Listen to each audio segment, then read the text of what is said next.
নমস্কার বন্ধুরা, ইউনিভার্সাল সুমন চ্যানেলে আপনাদেরকে স্বাগত। চলে এসেছি নতুন একটি ভিডিও নিয়ে, নতুন এক জায়গায় আপনাদেরকে নিয়ে চলে এসেছি আজ ক্ষীরপাই, পশ্চিম মেদিনীপুর জেলার ক্ষীরপাইয়ের বড়মার মন্দির। আপনারা নৈহাটির বড়মার নাম শুনেছেন, আজ আপনাদেরকে নিয়ে এসেছি ক্ষীরপাইয়ের বড়মার মন্দির। দেখতেই পাচ্ছেন আমি একদম মন্দিরের সামনেই দাঁড়িয়ে রয়েছি, ভেতরে মাতৃমূর্তি রয়েছে। চলুন সম্পূর্ণ ভিডিও দেখতে থাকুন, সমস্ত তথ্য এখানে জানাবো, কিভাবে পুজো দেবেন, কীভাবে পুজো করবেন।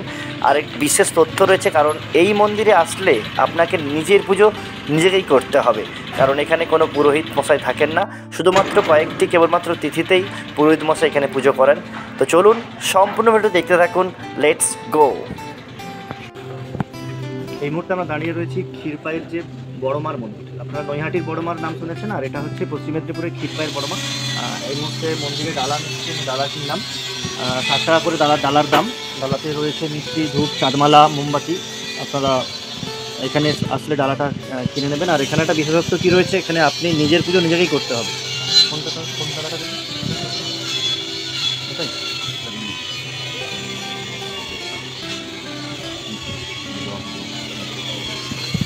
ডালা নিয়ে নিলাম।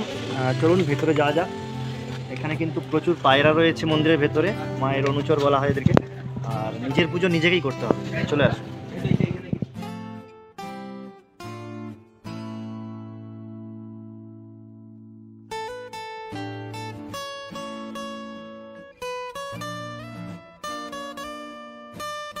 এখানে আসলে এক মুহূর্তের জন্য আপনার মন ভালো হতে বাধ্য, কারণ মায়ের সান্নিধ্যে আসার যে শান্তি, সেটা আপনারা না আসলে কখনোই বুঝতে পারবেন না। তারপরও ভেবে দেখুন তো, নিজের হাতে মায়ের সেবা করবেন, কতটা ভাগ্যবান হলে এই সুযোগ পাওয়া যায়। তো আর দেরি না করে অবশ্যই একবার ঘুরে আসুন এই মন্দির থেকে। দেখুন আমি কীভাবে পুজো করলাম মায়ের, সম্পূর্ণ ভিডিও দেখুন এবং কেমন লাগলো অবশ্যই কমেন্টের মাধ্যমে জানান। আর যদি আমার চ্যানেলে নতুন হয়ে থাকেন, অবশ্যই চ্যানেলটি সাবস্ক্রাইব করে দেবেন এবং পাশে থাকা বেল আইকনটি প্রেস করবেন, যাতে আমার সব ভিডিও সবার প্রথমে আপনার কাছে পৌঁছে যায়।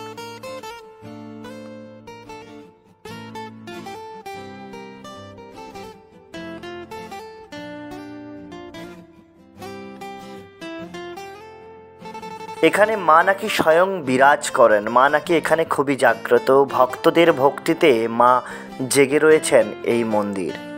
এখানে যদি আসেন, যদি কোনো মনস্কামনা নিয়ে আসেন, তবে অবশ্যই আপনার মনস্কামনা পূর্ণ হবে। ভক্তি ভরে একবার মাকে আবেদন করবেন, মাকে একবার নিবেদন রাখবেন, মা নিশ্চয়ই আপনাদের সবার মনস্কামনা পূর্ণ করবেন।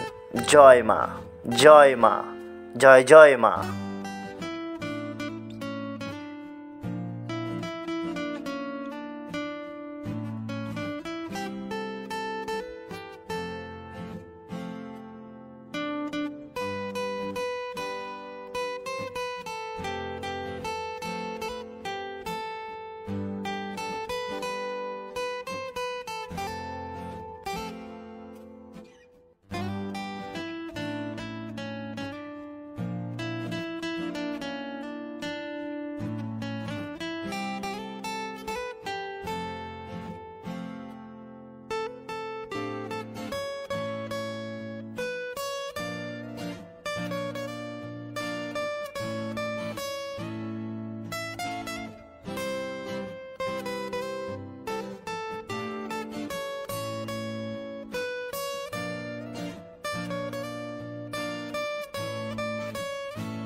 বছরের অন্যান্য দিন এমনি ভক্তরা নিজেরা পুজো দেয়, আর এমনি অন্যান্য সময় মানে এই যে তিথি যেগুলো আসছে, বড় বড় তিথি, হ্যাঁ, অমাবস্যায় 6:30 থেকে ব্রাহ্মণ পুজো করে, সন্ধ্যে 6:30টায়। সন্ধ্যা 6:30। আর সকালে কোনো পুজো হয় না? সকালবেলা হয়তো যা নিজেরাই পুজো করবে যেমন হয়, তবে ক্যালেন্ডারে যে দিনে লেখা থাকে সেদিনেই অমাবস্যা। আচ্ছা, এমনি বলি টলি হয় নাকি? বলি ছোট মার হয় এখন। ছোট মা বলতে কোনখানে? এইটা। আচ্ছা, এই যে নতুন মূর্তিটা, এটা ছোট মা, এটা কত বছর? এই তো মন্দিরটা তো হয়েছে আগে মাটি। আচ্ছা, এর ছোট মার বলি হয়, বড় মার বলি হয় না? আর এমনি কার্তিক মাসের যে অমাবস্যা দীপান্বিতাতে দীপান্বিতা অমাবস্যা ওই সময় কি বিশেষ কোনো পুজোর ব্যবস্থা থাকে? সেটা তো 3 দিন ধরে হয়। আচ্ছা 3 দিন ধরে। তো এবছর প্রায় 10,000 লোক খেয়েছে। আচ্ছা বিরাট ব্যাপার, এখানে গাড়ি টাড়ি ঢুকেনি। হ্যাঁ, রাস্তায় সেই যোগাযোগ ব্যবস্থাটা একটু ভালো হয়ে গেলে আর সুন্দর হয়ে যায়। হ্যাঁ বলি যোগাযোগ ব্যবস্থাটা ভালো হয়ে গেলে আর একটু সুন্দর হয়ে যায়। ব্যবস্থা করেনি, চেয়ারম্যান করেনি, ব্যক্তিগত বলে করে। পৌরসভার আন্ডার এটা। পৌরসভা তো করে, এই তো রাজনীতি আপনার। আপনার নাম? আমার নাম সৌমেন রায়, সৌমেন রায়, বাড়ি খিলপাই, এখানে 4 নম্বর ওয়ার্ড। চলুন আজ এই পর্যন্ত আপনাদেরকে দেখালাম ক্ষীরপাইয়ের বড়মার মন্দিরে। অবশ্যই মন চাইলে একবার ঘুরে যান মায়ের কাছ থেকে। আজ এই পর্যন্ত, দেখা হবে পরবর্তী কোনো ভিডিওতে, পরবর্তী কোনো সময়। ততক্ষণ ভালো থাকুন, সুস্থ থাকুন, ধন্যবাদ।